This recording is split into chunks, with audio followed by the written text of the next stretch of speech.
کیا آپ اس وقت کسی پریشانی یا مشکل میں ہیں؟ صرف چند لمحے رک جائیں۔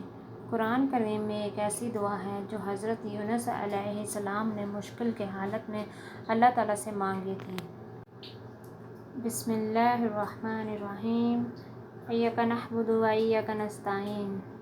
کیا آپ کسی پریشانی یا مشکل میں ہیں؟ مایوس نہ ہوں، اپنے رب کو پکاریں۔ حضرت یونس علیہ السلام نے بھی انتہائی مشکل حالت میں اللہ تعالیٰ کو پکارا تھا۔ لا الہ الا انت سبحانک انی کنت من الظالمین۔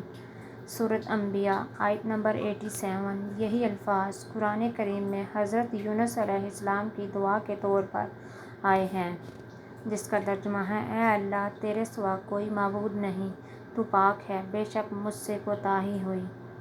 جب زندگی میں راستے مشکل لگیں، جب دل پریشان ہو، جب کوئی راستہ سمجھ نہ آئے تو اللہ تعالیٰ سے مایوس نہ ہوں، اس کے سامنے اپنی عاجزی کا اظہار کریں اور دل سے دعا کریں۔